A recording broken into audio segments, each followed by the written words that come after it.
Salut les gars, briefing de la semaine. Rien ne change pour la journée du lundi, même si c'est rien passé encore une fois ce week-end. On est sur de la zone 2. Tu as tout le détail de ceci en coaching tips. Pour la journée de mardi, entraînement.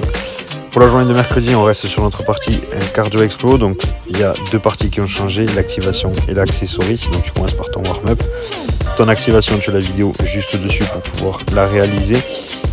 Sur la vidéo, tu as que les deux exercices, flexion de hanche sur box et le dynamique flexion de hanche. L'ISO, hip flexor et le monster walk, tu l'as sur la vidéo de la semaine dernière, donc je t'invite à la re-regarder si jamais tu ne te rappelles pas de cet exercice-là. Les gammes athlétiques restent exactement les mêmes et la partie explo a changé, donc 3 nouvelles vidéos, 3 nouveaux exercices à réaliser entre 4 et 6 passages chacun. Je te laisse checker tout ça. Une fois que tu as fait ces 3 exercices-là, tu as 3 tours à réaliser où tu dois commencer par 30 secondes de chaise. Donc tu es contre un mur avec les genoux à 90. Une fois ces 30 secondes passées, tu réalises 10 jump squats. Donc tu es en position de squat, tu fais un squat plus un saut. Et ensuite un sprint sur 20 à 30 mètres. Sans temps de repos, tu reprends 40 secondes de chaise, 10 jump squats et les 20 à 30 mètres de sprint. Et tu finis par 50 secondes de chaise, 10 jump squats et les 20 à 30 mètres de sprint. Repos, repos oui ou non, tu peux effectivement, je viens de le voir, prendre une minute de repos entre chaque tour.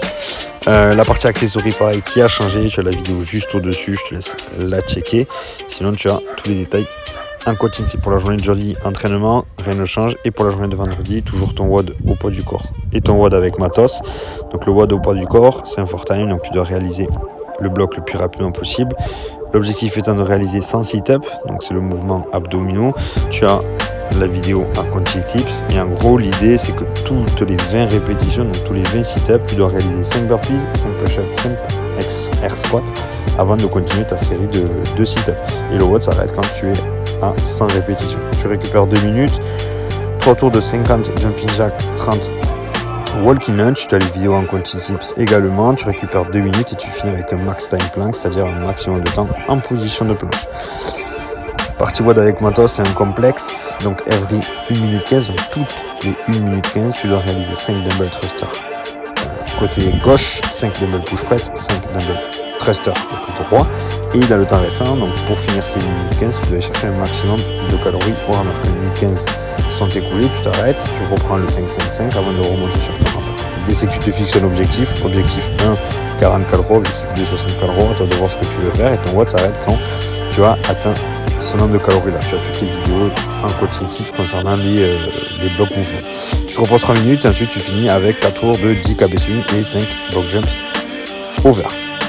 Pour la journée de samedi, on est toujours là dans la zone 2 pour pouvoir récupérer la semaine et être en forme pour la journée de dimanche, donc pour le match. Et sur ce journée-là, tu retrouveras les renforts spécifiques avec la mobilité spécifique concernant les épaules, les hanches, tout ce dont vous pouvez avoir besoin. Bonne semaine.